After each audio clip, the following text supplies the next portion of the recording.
Oh, it must have been glorious, said the man who told her the story.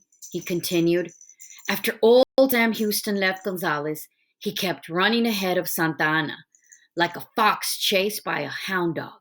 But Foxy Sam did it on purpose. He hoped he could pull Santa Ana away from the main part of his army. He got lucky. He did it.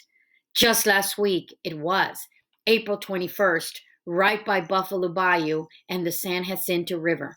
Around the middle of the afternoon, old Sam saw an eagle in the sky. He took it as a good sign and decided to attack right away. He said to our boys, victory is certain. Trust in God and fear not. Sam and his men caught Santana napping.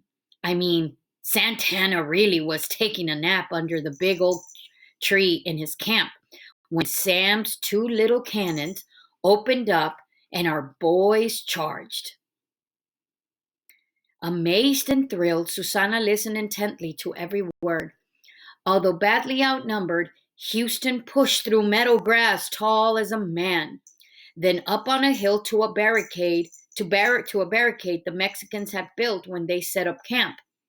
Storming the hill, the Texans shouted a rallying cry. A bullet pierced Houston's right boot, but he kept fighting. The battle lasted only 18 minutes.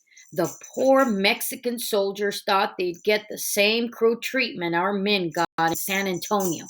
They were scared, and I don't blame them. They ran around throwing guns away and hollering, "Me no Alamo! Me no Alamo!" Maybe Susanna should have smiled, but she couldn't. She had looked closely at the face of war. No person with any sense or feeling could do that and smile. Texas is really free now, the storyteller concluded. Santa Anna got whipped for sure. Only trouble was, soon as the battle started, he jumped on a horse and he left his men behind. Susanna clenched her fist. He got away?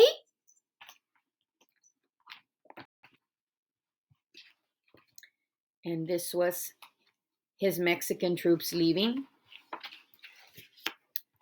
He sure did, the slippery snake, the storyteller grinned. Till the next day, anyhow. Then our boys found this ordinary looking fellow hiding in some tall grass.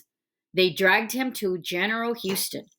This fellow kept saying he was just an army private who escaped and stole some clothes from a slave cabin. Just a plain old private. The trick might have worked, but the other prisoners saw him and started yelling. Yelling what? Asked Susanna. The storyteller laughed. El presidente! El presidente! So he's caught? Yes, indeed. And old Sam made him write an order pulling every last Mexican soldier out of Texas. Susanna clapped her hands, her eyes filled with joyful tears. I could have been there, even for a minute. I wish I could have been there even for a minute. Oh, but you were there. General Houston didn't forget one single word of the story you told. Just before the battle, he reminded our boys not to forget either. It stiffened up their backbones. They shouted like wild men when they charged at San Jacinto. Oh, you were there all right. What did they shout? Why, remember Goliad, but mostly remember the Alamo. And here is the photo of Sam Houston wounded. And this is General Santa Anna, who had changed outfits to look like a regular soldier when he was the general. Remember that fancy outfit at the beginning? Well, this is what he changed to look like a regular Mexican soldier, but they didn't let him get away with it. And he eventually signed the treaty that day. Remember the Alamo. Could they have won if I hadn't gone to Gonzales? Susanna sometimes thought with a small, quiet pride as the years passed.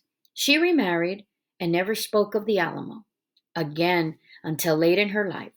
Angelina grew up to bear a strong resemblance to her mother. Susanna lived until 1883. Some forgot her name, but no one forgot her story.